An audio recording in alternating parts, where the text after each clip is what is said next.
Welcome, everybody, to the Stageable State of the Stage podcast. My name is Benjamin Reed. I am the founder and CEO of Stageable.com, and I am joined today by David Lee Huynh. David, welcome to the podcast. Hey, thanks for having me, and thanks for having Lovebug, my dog, join us as well. I'm so happy to have Lovebug. I actually have Ajax. He's sitting right down here. He's just off camera. Yes, excellent. David, tell the listeners a little bit about your background. Doing some research on your career, there's such a breadth to your work that I am curious to hear your cocktail party intro of what you do and who you are. Okay, yeah, that's a great way to ask that question. I'm gonna put that in my back pocket.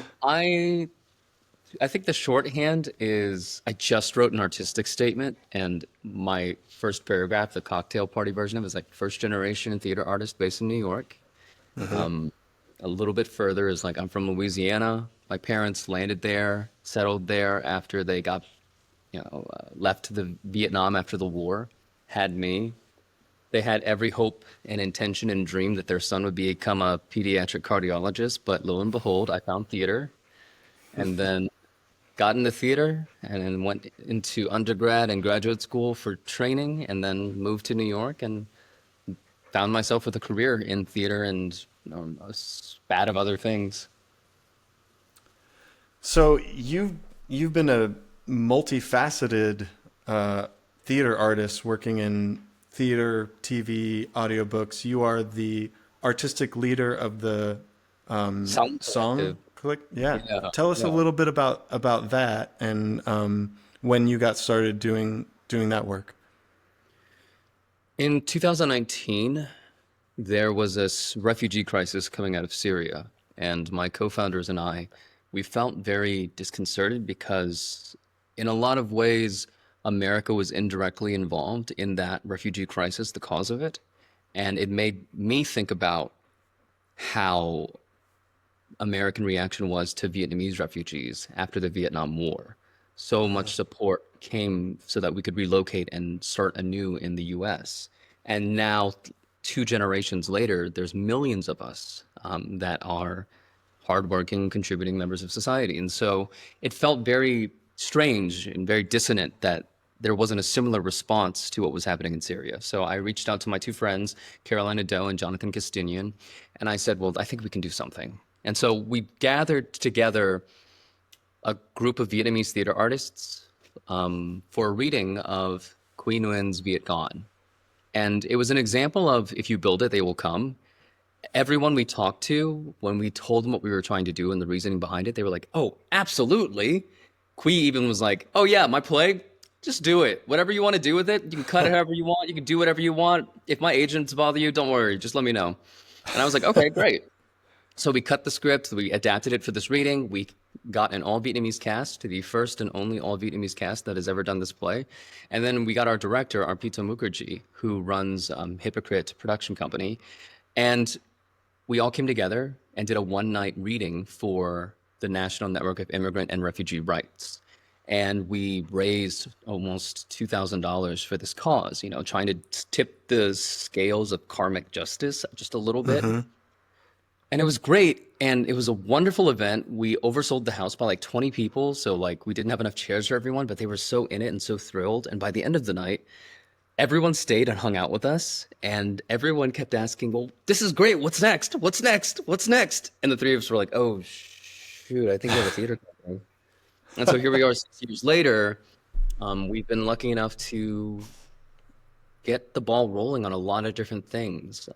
We saw a lack of access for other artists of the Vietnamese diaspora. And because all three of us are, dare I say, pretty successful in our own individual pursuits. I have a pretty consistent career as an actor. Jonathan is a stage manager on Buena Vista Social Club on Broadway right now. Carolina was a finalist for the Yale drama series with her play Ang Chile. And so we wanted to help along the next generation, the next wave. And so through our theater program, through our theater company, we were able to have a writers lab, a Viet writers lab, gathering artists from all over the country to help them get started in their theatrical writing careers. And we've had people go on to get commissioned for a TYA play. Someone else was accepted into the Universal Studios screenwriters program, so she sold them 2 screenplays to Universal Studios. Another person got into grad school at the University of San Diego, one of the best playwriting programs in the country. Readings with the Public Theater, Atlantic Theater Company, Orlando Shakespeare, South Coast Rep. So the work is growing, and we're able to be of service in a big way thanks to that first event. That's amazing. Yeah, thanks, man. Yeah, really, truly amazing. And I think it's really great how it spurred organically, and that it came from a real desire to, like you mentioned, service. And I think that's very cool that you saw the need and went to fill it, and then the audience and the community responded and said, "You got to keep doing this." Yeah, I think it harkens back to why we do theater, I think, because to do this as a career, you have to really love it. Because, as we like to joke, you don't do it for the money. There's never enough time, there's never enough money, but we love it. And I think a part of it is because at the core, acting and theater, it is the ability to change and be changed, to see and be seen. And so that very basic building block, I think, when you start scaling it up from like a personal mission to an organizational mission, people will respond to it if you're matching your actions with your integrity. Oh man, that's so good. Thanks. Well, so speaking of balancing the business and the art, that was a question I had for you. I love you share on social media some statistics of how many submissions you make versus how many jobs you book, and I think it's a really incisive way to look at just how difficult it is to build a career and how much it has to boil down to just putting yourself out there again and again and again. And I was wondering how do you approach the business side of being an artist? What does that look like in your day to day?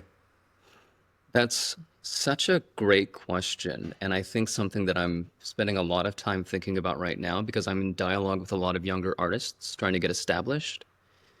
And it's hard, I think. It's really hard when you're starting out because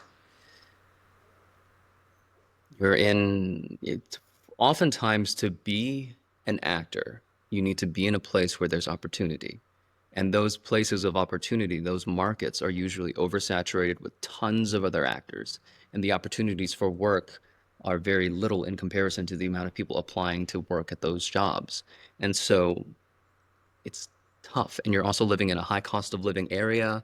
And so you have to balance a lot of things while trying to make forays into the work you want to do.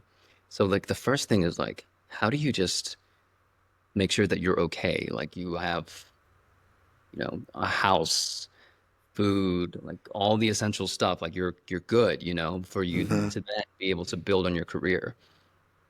And for me, I think when I was starting out, I had to really be honest with myself and think, well, what are the things that I need? What are the things that I want? Or what are the things that are nice to have that I can go without? And so when I first started in New York, I'm very open about this. I was making very little money. I was very poor. I was making like under the federal guideline of what constitutes poverty because I was trying to keep myself.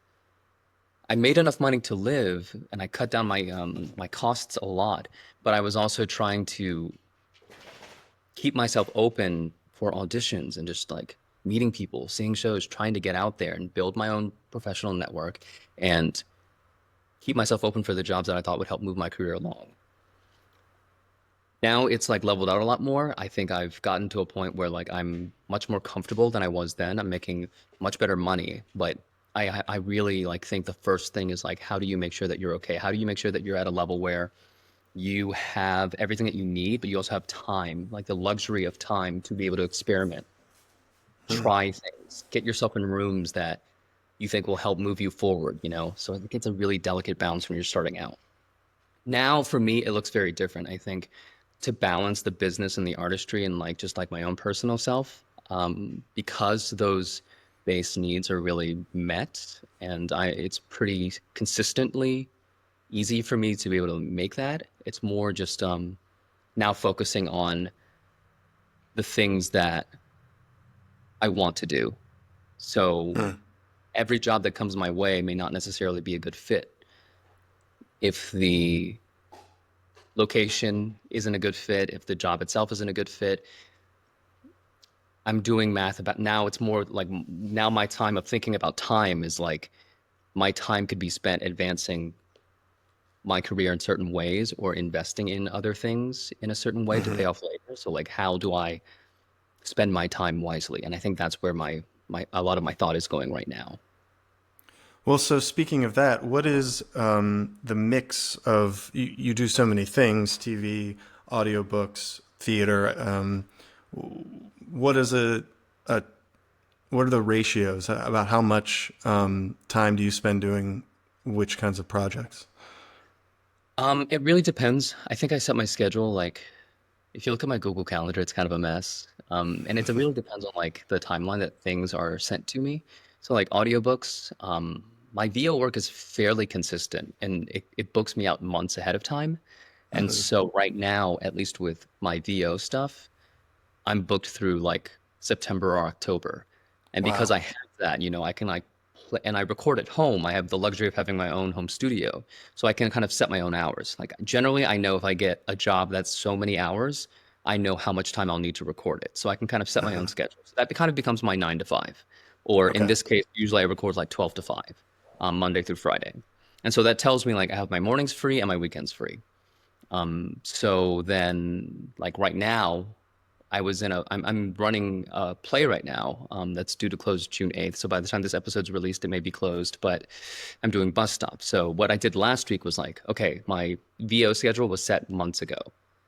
Because I knew that during this time I would be in performance. So during the day, I'm recording books, and then I have a 2 hour break between when curtain is up. So then I can eat, take care of myself, and then go to the theater to do the show. In the Okay. mornings, I spend it working out or, you know, doing personal admin work. And then whatever opportunities come my way that have a less, you know, overhead time or like time, like if I have an opportunity that comes my way kind of like out of left field, there's still enough flexibility for me to like adjust things because you know, having some things being so front loaded with like so much time ahead of time to schedule, like I can move things around. So like 2 weeks ago, I was doing a reading process for a show that I wrote because I had already set my VO schedule and I knew like how the Lego pieces all fit together. When that opportunity came out of left field, I was like, okay, cool. So I'll just shift these things earlier in the day. I'll have these hours for the rehearsal for the reading, and then I'll go to off and do the show. And so it's just a matter of like time management, which, you know, because we went to the University of Houston Professional Acting Training Program and the ethos there is like, you know, drinking from the fire hose, I feel like actually learning how to manage my time was a skill I really learned at UH. Yes, yes. We were given a lot in a short amount of time to get done. Yeah. Well, so what happens when you travel, and how much do you travel for acting jobs? Oh man, that's a good question. Let's see. Last year I did 2 jobs out of town, and so I was gone for about 5 months, and I was still recording and doing my other work during that time. So it just shifts things. If I'm traveling, like that also factors into my math, like my own personal career math. So when, you know, I was in grad school, I got this talk from our mentor, Jack Young, that the 3 things to consider when you're taking a job are the role, the connections, and the pay. And so if all three of those things line up, if the pay is good, the connections that you'll foster are really great, and if the role itself is really meaty, well, of course, it's a no-brainer, go for it. But that's usually not the case. Usually it's like one or two out of the three. If it's two out of the three and that works out, great, go for it. But if it's one out of the three, really consider. And so for those out of town roles, like two out of those three things or three out of three were like really good. So went off and did it. And so that made sense. Like personally in my career math, it made sense to go out of town. I had VO jobs come in and I was just very upfront. I was like, I am going to be working at this place far away from my home studio. I cannot record on my usual schedule. Is that okay with you? And 9 times out of 10, they would say, okay, yeah, that's okay. We'll rent you a studio. We'll make it work, which I think is like Okay. a testament just being transparent. And like, Yeah. because I had worked with such a consistent level of quality and reliability with these producers that they knew that I was good. And so they didn't mind like working with me and negotiating with me on that scale. And then I was also teaching at Randolph College. And that was something that because the program itself is set up to be very flexible, I was able to teach at a tempo that was very flexible to me and my students' schedules. So I was able to balance like three pretty hefty things, actually pretty seamlessly. Wow. That seems like so much to manage and to juggle. I'm really impressed by you and your ability to keep all of these plates spinning. What Yeah. advice would you give to younger actors? You said you've been talking to them, and wh- what would you tell them to do to help manage all of the plates that they have to keep spinning in order to have a career in the arts? One, get really good at managing your calendar. And, I also have to caveat this with like, everyone's brain is different. We all live in a different kind of reality and we all manage information differently. And I have the blessing of having really strong executive function. So when something needs to be done, I usually just do it. And I recognize that not everyone is like that. But I think there are good ways to set up systems for yourself. So like just be honest with yourself. Like if you're always late, what can you do to help mitigate that? Because I think like a big thing that I'm cognizant of is like if someone wants to collaborate with me or work with me, I want to make them feel respected and I want to make sure that I'm never late for a meeting. So like if you're someone that struggles with that, if a calendar isn't enough, like can you set up alerts on your phone or can you have a system to manage your time so that way you just know that you need to be commuting at this time so that way you take care of yourself and you kind of future proof yourself in that way. So I would say like if you're trying to do a lot, set up good systems. Be honest with yourself. Be honest with like where you could be better or like the ways that you want to change your behavior and just find ways to shift to that behavior or find ways to support that change and understand that it's a process, yeah, right? You don't just do it overnight. It's a habit or a muscle that you have to build daily. And so like set the intention and just like keep working at it day by day. And then I think something else is like, so during COVID, I think a lot of us are having conversations about how, despite loving theater, the lack of resources meant that we were subsidizing a lot of our work as theater artists with our own body, with our own time, with our own lives. And that led to a lot of burnout. And I think something I'm really good at is setting boundaries. Like I do a lot of things, but I genuinely enjoy all of them. And so when I show up, it triggers different parts of my brain or different parts of my toolbox or different parts of like my artistic sensibility. So each time I show up for like these things, even though it's a lot, it's kind of like artistic CrossFit. It's like I get to show up and I get to do all these different things, and it's like I'm super exciting. Yeah. But that works for me, and for someone else, it may just seem completely overwhelming. So I think like if you can find ways to do work that you believe in, that excites you, that definitely helps too. Or if you surround yourself with collaborators that you want to show up for, that will help too. But again, I think it all ties into like what are the good systems that you can set up for yourself. Yeah, that's really good advice, and something I feel like I'm continually trying to improve on my own systems and refining them and making sure that I'm leaving room in my schedule to get the important work done. I mean, like the things that you're doing, you're a theater artist, you're running restaurants, you're running your own businesses, like you're a dad, you're a husband, like that's a lot and it's incredible too. It is a lot. The kids thing, that's the thing that really gets you. They take up. Well, it's like, I speaking of COVID, I realized during COVID, like this time you don't get it back, and so you really have to craft what you said about doing what you love and genuinely enjoying it. That's been something that's been on my heart a lot of, you know, there's this book called The Prophet by Khalil Gibran, and he's giving advice to a town, and someone asks him about the work that they do, and the quote that I love is, "Work is love made visible." That You know, is great.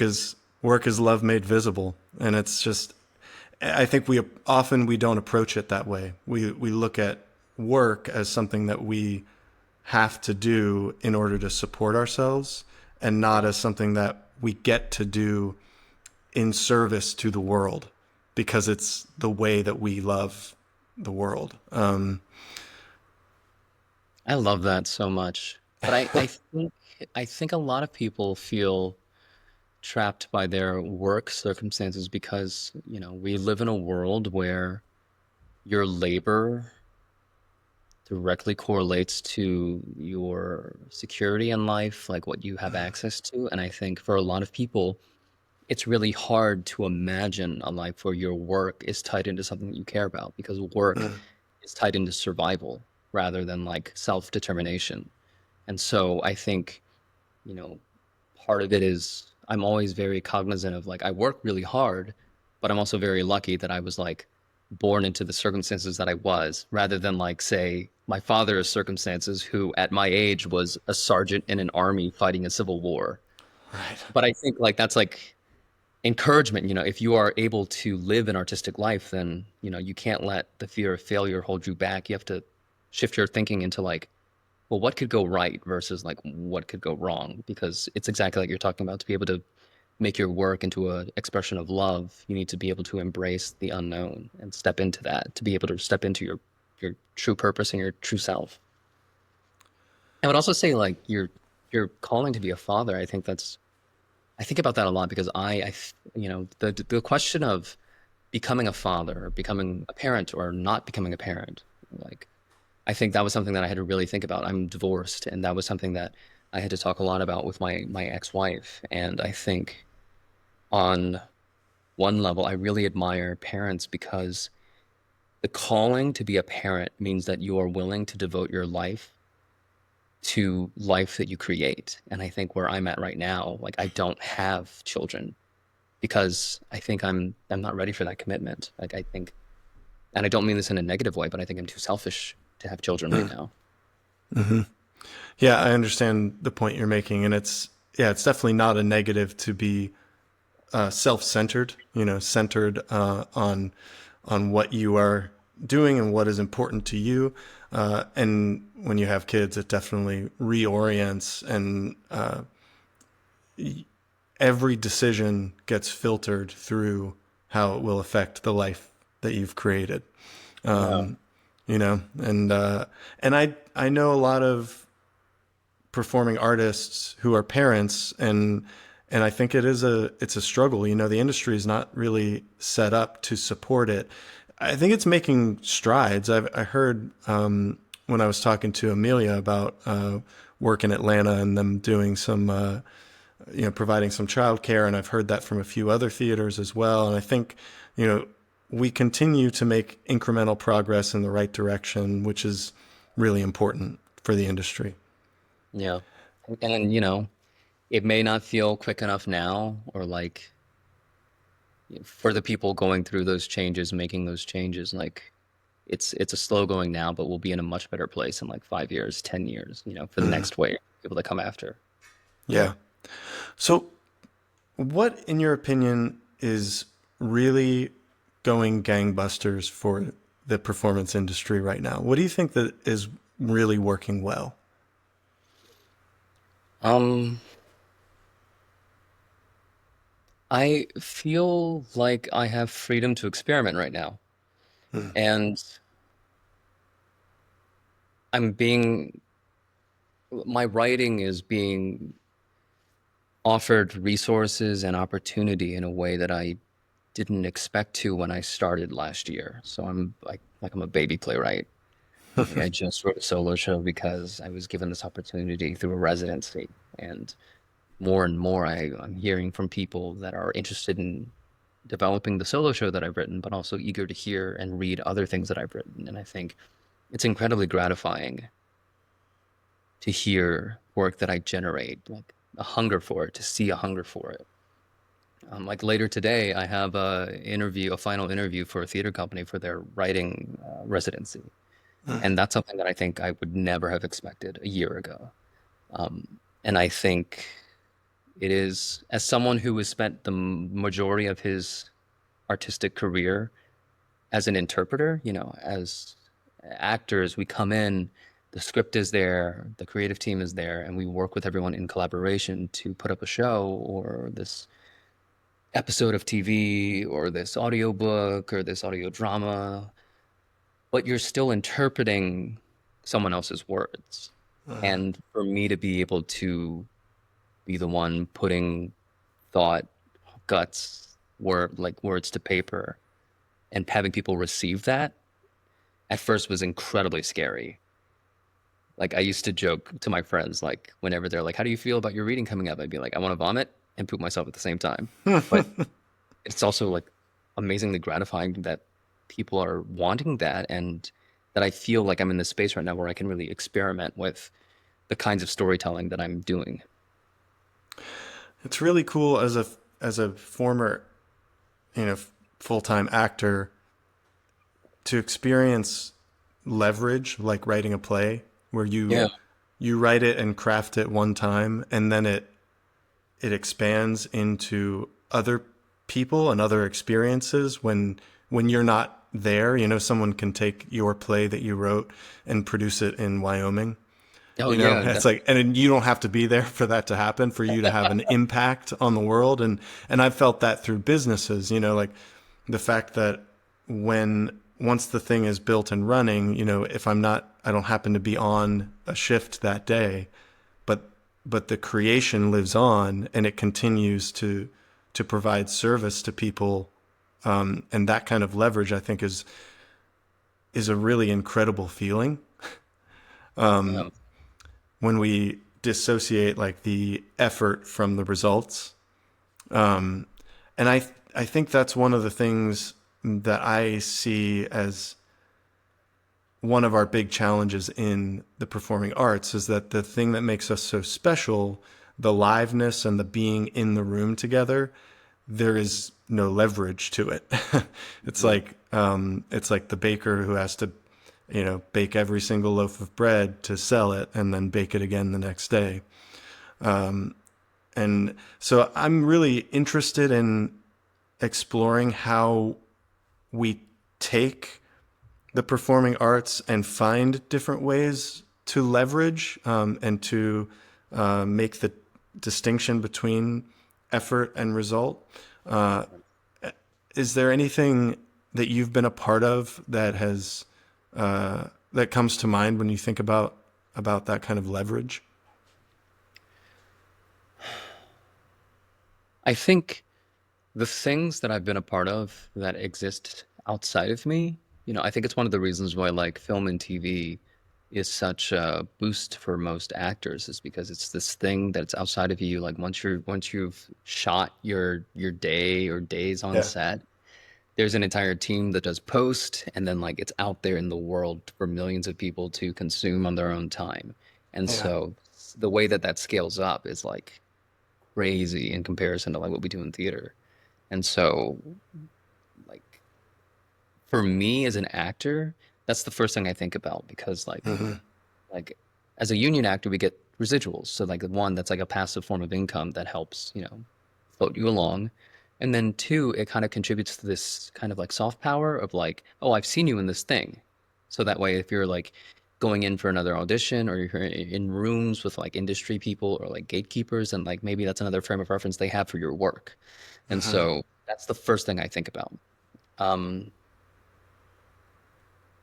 yeah, so I think a lot of the ways that the work lives on translates for me as like a frame of reference for other people when they're meeting me or when they're curious about what I've been up to when they're considering me for projects. Like it's more the soft power, like helping people stay present in people's minds. I think right now as an actor for a lot of it, because most of the work that I do is in theater, it translates to the soft power that I was talking about, giving people a frame of reference. But I think what you're talking about, how does this translate into ways of sustaining us after the work is done? I think those are conversations that will be ongoing. Like I think those are conversations that we need to have with our union. I think those are conversations we need to have with like people piloting emerging technologies or different ways of getting our stories out there for people to like have access to. And then that's also a really important conversation for us to have with the rise and prevalence of AI in our society. So I think like a big thing is like, I think how do we one take this thing, right? This like thing that is so ephemeral and just give it more access and get it to people. And then how do we Yeah. make sure that everyone involved is compensated fairly and is respected for their labor? Yes. Yeah. Oh man, there's so many things that come to mind. Uh, and you brought up so many interesting wormholes we could go down. One of which I think is AI. I think we should talk about that. Yep. For me, it feels like this Pandora's box, right? It's like it's already here. It's already opened. So it's like we can't really put the lid back on the box. It's here for us to deal with. And I know it's going to change the way that the world operates, but I feel like what that changes could be like any number of things, you know? Yeah. And because it's like not even cutting edge, it's bleeding edge technology. Like we don't really know the full scope of it. Like we as consumers get one view of the technology, but who knows what they're working on at like OpenAI headquarters. Right. Yeah. So I think a part of it is also like it's impossible to know where we actually are, where the technology actually stands, because part of that is like so much of it is in R&D and so much of it is like smoke and mirrors for attracting investors and building up the image of AI. So it's like it's hard to get a gauge of where we actually are with the technology. Definitely becomes a slippery slope whenever you try to utilize it in a creative environment, because one, the unethical side of it is like they've been feeding this technology with artists' work without their consent. So Right. one, that's kind of already like poisoned the well for me. And then two, if this emerging technology is meant to like make some jobs obsolete, like how do we take care of the people that whose jobs are made obsolete? I mean, part of it you could say they should then refocus, pivot elsewhere, which I understand. But when it's an artistic practice that has farmed its technology using people's works against their consent, it feels very, very bad to me. I Right. think a part of it is like in the realm of stories, right? I don't think technology right now is to the point where it can like VO, I think, is in the most danger of AI phasing out live performers. The technology, I don't think, is sensitive enough and just good enough to replace a human performer whole out. But I think it's going to make the bar of entry much, much higher. So if you're trying to get started, the jobs that existed in yesteryear to kind of fill out your portfolio and get you going may not be Mm. as. So I think like that pipeline, how you get into the pipeline will definitely change. But then I think it's important to remember the human element. I think like when I when I listen to an audiobook, sometimes I wonder about the performer's journey and how they got there, especially if it's a book about identity or immigration or like something really personal about the author's culture or family history. And I think about how the narrator was chosen and how they interpret those words and what from their own background filters into that. And so for me, like I learned English later in life. I didn't learn until I started going to public school. So my native language is actually Vietnamese. And so when you hear me narrating a book or on any voiceover job, you're getting a performer who learned English as a survival mechanism and then transformed it into an act of creation and an act of art, and then got to this point where they're now being trusted to tell this story to the listener. And so you don't get that when you have AI. And I think if we remind people that the human element is so rich, then it builds a different kind of investment for people to prefer a live human narrator. It's making the product more personal versus just something that is meant to be consumed en masse. Right. Right. Yeah, I mean, I think most people would be in agreement that that human element is so important, and that it, at least so far, it still feels like you can you can hear it, you can spot it. You know, when you see those AI videos that are out now, it's like, even though they do look crazy realistic, it's like, for me, when I see an AI video of a person and then I look at one that I don't believe to be AI, you know, I'm like, oh, right. That I can tell that there's someone behind that face, you know? Right, right. There's just something that's still like it touches the uncanny valley. Yeah. But I think the real, I think personally, I mean, the real moment of crisis for us is when AI crosses a point with virtual reality. Like what happens then when you can tailor your reality to whatever you want it to be, which I think is actually very toxic and very unhealthy because instead of learning Right. to deal with the world as it is, you are then kind of like putting yourself into like this cocoon. And so we're seeing we are living in an age of isolation. Um, and I think a lot of the issues that we're facing as a society are being exacerbated by the fact that we just don't know how to talk to each other anymore. And so I think like the evolution of these technologies can feed into the societal ills that we're facing right now. And so I think like work like what we're doing, trying to get people to connect and feel less alone is actually will never go out of style. It's just how do we meet people where they are and like show that there's an alternative to kind of shutting themselves off, you know? Yeah. I always say that performers have always been the original content creators. Yeah. You know, I mean, we've been making content for forever. And I think that as we head into this world where you can you can type or speak into a computer what you're imagining in your mind and it can give you a result, Mhm. that we will actually have, I think, an instinctive response that makes us want to be with people in real time. Mhm. You know, I think the theater experience, the liveness of it, even the imperfection of it will become really valuable because we'll know it's happening. When we'll know it's real, we'll know there's some we're scratching at truth with the capital T, you know. Yeah. And that's something that like in our brain stems, in our minds, like we know we need, like we're hardwired in that way as a species. I think about in like something I think about a lot is in 2023, the National Health and Human Services Department released an 82-page study that the most pressing concern, the biggest epidemic in our country is an epidemic of loneliness. And when I see influencers like Andrew Tate, who are like the first line to be like, this is what being a man is all about. It's about subjugation. It's about exerting your will in the world. It's about doing these terrible things.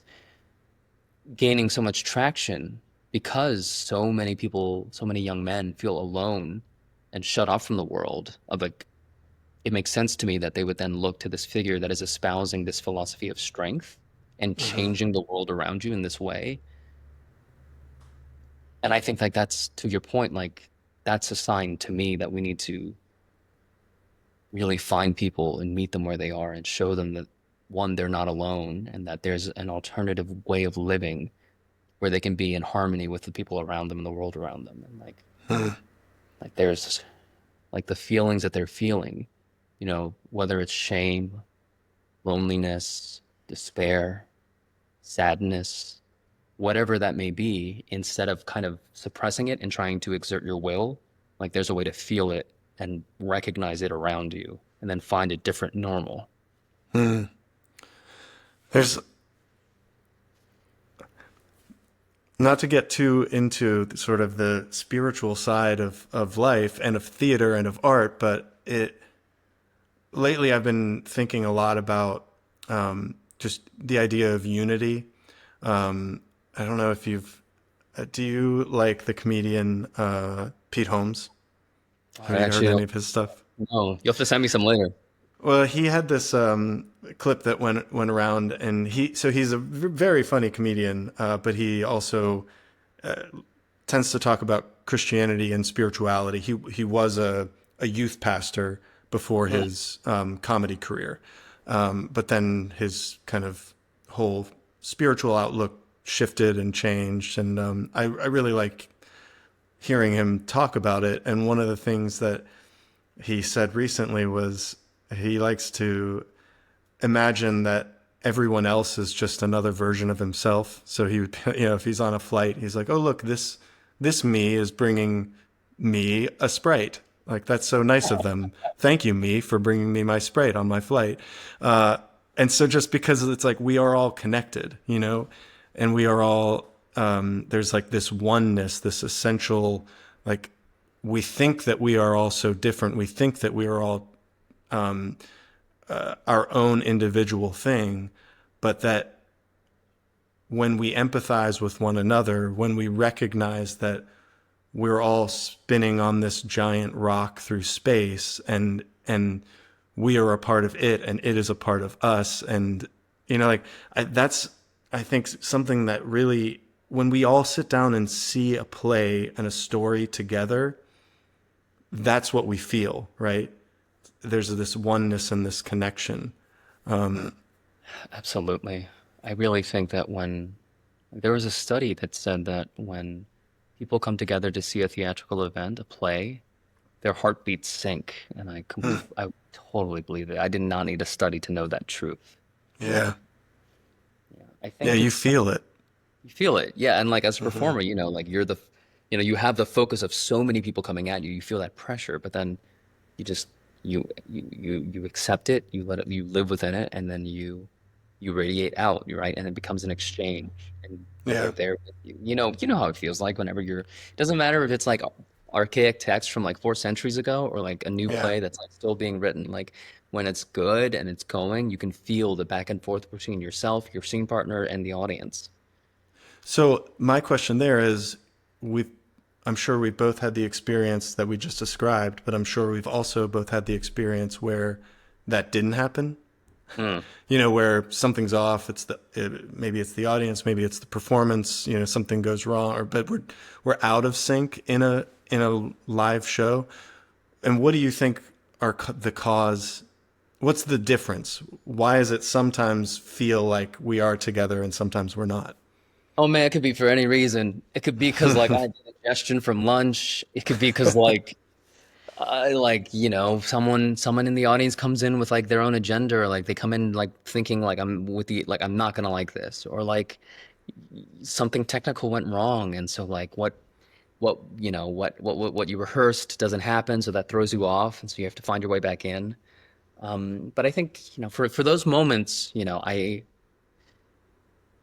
I really embrace like I can't predict what people are going to take away from the performance, whether good or bad, whatever. If something like that happens, I just have to invest in like, well, what am I trying to do in this moment?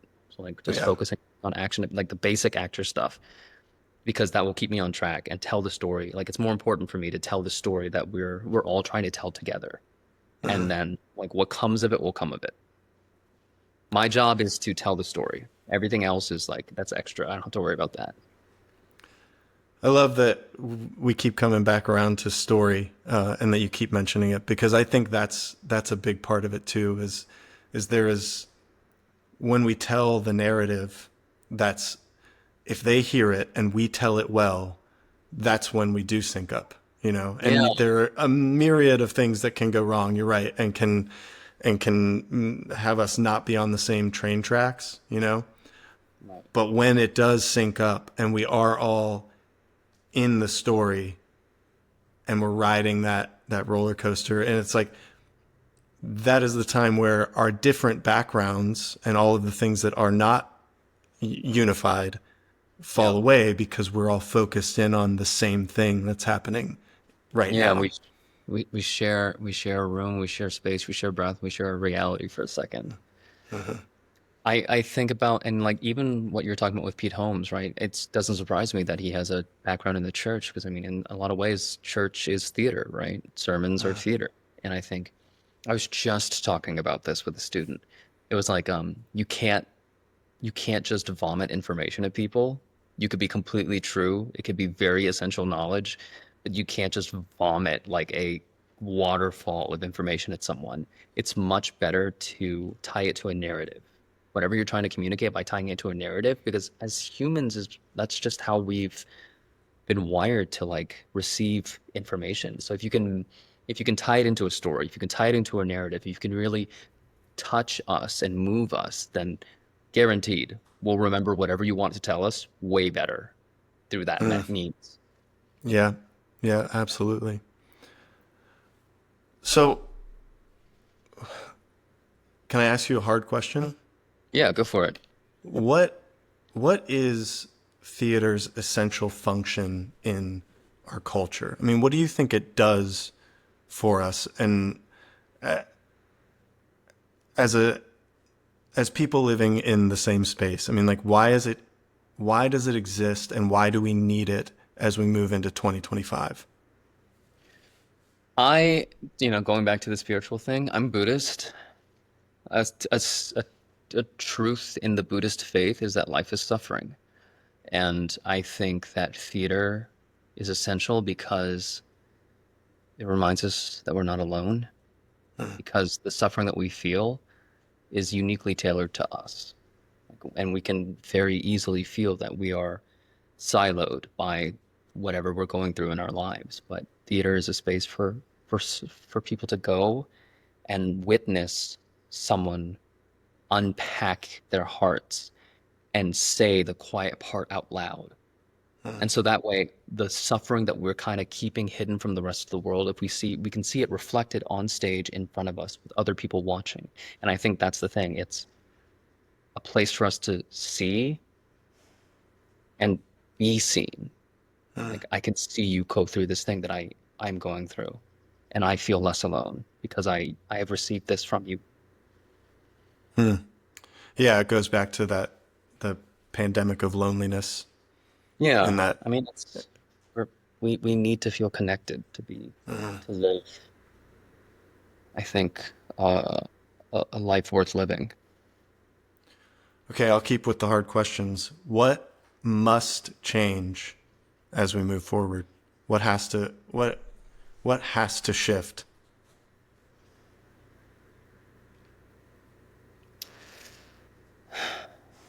How do we talk to each other?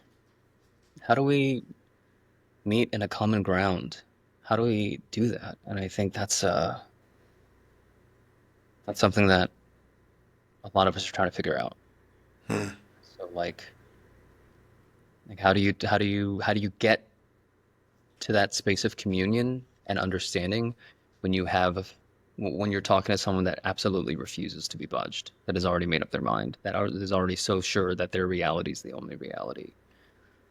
Because I think like the exchange that we're talking about it can only happen in a place where people are willing, to be seen.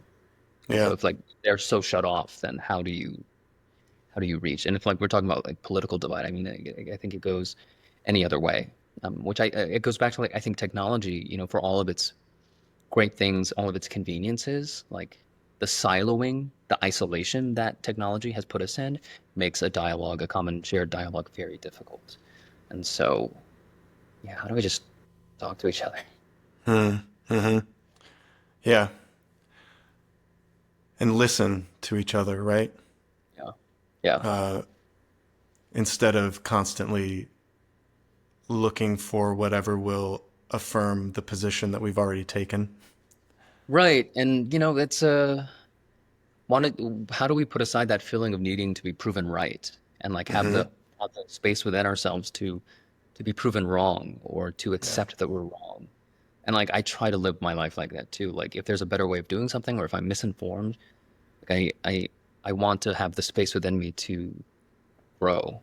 So Yeah. like how do we get us all there? I just read a book by Ed Catmull called Creativity Inc. about Pixar Oh, and that cool. company, and as a great read and very interesting, fascinating history of Pixar and philosophy of how they run things. And but Steve Jobs he bought Pixar and owned that company when it was just a huge cash drag. It was just bleeding money, and they were not profitable. Right. But he talks about Steve, and apparently he was someone who was very hard-headed until you convinced him that he was wrong, at which point he would completely drop it and flip-flop and change to the other side. So it's like he was Wow. sure of what he was thinking until you persuaded him, and then he did not hold on to that belief after his mind had changed. Wow. That's a great quality of a leader, I think. Yeah. Yeah, and I think it's a very rare quality, and it's something I'm trying to in our organization, and I think in myself, I'm really trying to flex that muscle of, okay, just because I thought something yesterday doesn't mean I might not discover new evidence today to the contrary. Right. And being okay and secure in that and being all right with being wrong, is difficult. But I do think it's really necessary for leaders and for artists for us to keep our minds and our hearts open to new information. Yeah. I mean, I think, being in rehearsal has really helped with that. Just, you come in with a preconceived notion of how a scene may go or like what the story is about. But when you welcome in the influence or the work of others, then what you build together will always be better than what you build in isolation. Yeah, absolutely. Okay, I've got one more question for you, and that is I want you to speak about your opinion on the role that commerce has in the performing arts. So, and when I say that, I mean, there a lot of theaters are non-profits, and I think we've bastioned that as like this great and noble thing. And lately, I've been rethinking that, and I wonder if sometimes the non-profitness leads us down the wrong direction. Right. And let me clarify. I'm kind of dancing all around this thought, but I was reading this Pixar book, and they had all of these wild commercial successes with their animations. Eventually, when they became profitable, they released these incredible stories that got at the storytelling and the human aspect, but also, were wildly successful and commercially viable. And it just has me thinking of what is the role between those two things? Uh, is is commercial success in opposition to great art? Can they exist side by side? Are they, uh, is so? Yeah, what's the relationship between the two, in your opinion? I mean, that's it's a huge question, and I think entire departments of large organizations debate that. I hope, I, I think for me, I'm not in a position where I'm in charge of a multi-million dollar company, that's expected to have a certain reach a certain amount of profits to satisfy investors, because that's a scale that I am not plugged into. So I Right. can't speak on that. But I think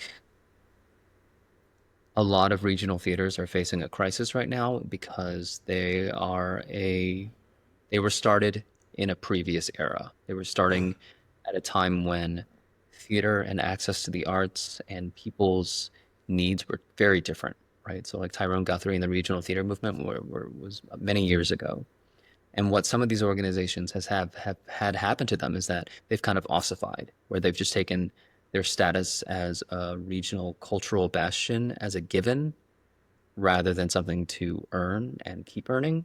And so it makes me think of that line in Henry V in the last act where he goes, "We are the makers of taste, Kate," or whatever her name is. Well, we're the makers of Mm-hmm. taste. We are the makers of taste. And I think whenever you're taking that like top down point of view with the assumption that you are not wrong, that's led a lot of companies astray. And so they've lost touch with what their audience, what their customers may want. And so I think the theater that I've seen that is really moving, that feels like it's really touching on something that people want to see, or that's touching on a need that they didn't even know that they had, is very artistically fulfilling.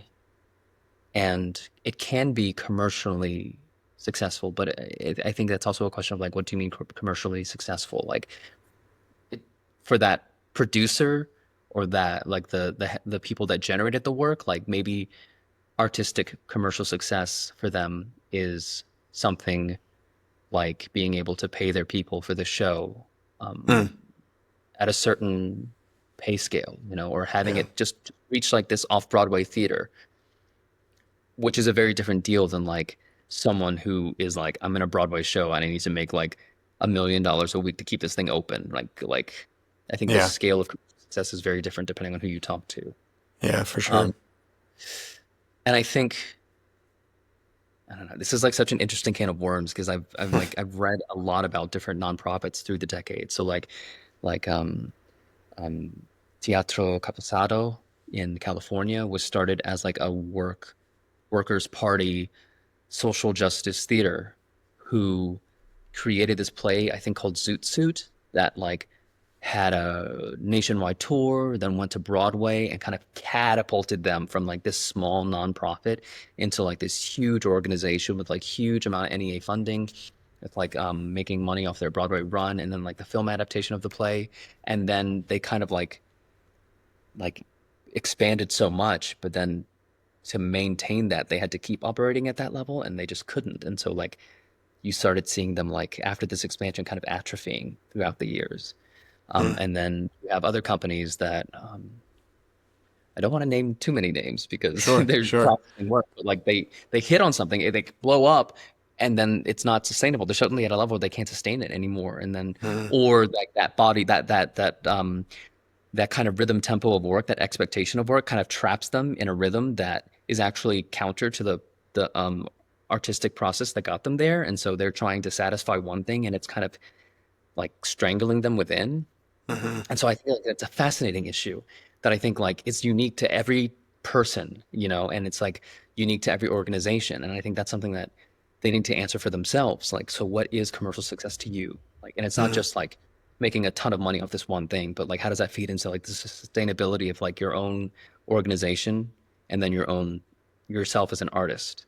And so like if you were to ask that to me, like what is commercial successful to me and artistically satisfying to me, like right Mhm. now, I feel like I'm in a space right now where like I do feel very artistically fulfilled and very commercially successful, where like I'm able Yeah. to make like contributions to my retirement accounts. I have health insurance, like I'm making a good amount of money where I can like do the things that give me a level of comfort in my life and make time for things and people in my life that I feel really good about, while also being able to explore things that Yeah. are artistically satisfying and artistically exciting to me. What will that look like next year? I don't know. I'll deal with that next year. But for right now, it's in a really good space, and I'll deal with things as they come right now. Um, yeah, I feel like I didn't answer your question actually. No, I feel you like I did, answered and in the question. so you no, it was great. I mean, because that's you as an artist also have that same thing, right? What does it look like to be commercially successful? And I love like hearing you talk about being able to contribute to your retirements, to have health insurance, to feel like you've got a healthy income. Like that just filled me with so much joy because I'm like, that is success. That is commercial success in while pursuing and exploring a career in the arts. And for me, it feels like that's just it's really rare. And so it was really exciting to hear you talk about it. And it makes me just want to like, give you a big hug and high five and like, you're doing it, man. That's amazing. Yep. And I want to see more and more artists who are in that place, I want to see more and more people who are, I guess the thing for me is like, when I started learning about entrepreneurship and business, I totally switched how I thought about profit and what it was. I think it's all in the way you think about it and the way that you handle it. But it's like profit to me indicates how healthy or unhealthy a business is. And I think sometimes nonprofits get into trouble because they think of it as nonprofit and not for profit. It's like, it's not for profit. That's not why we're doing it.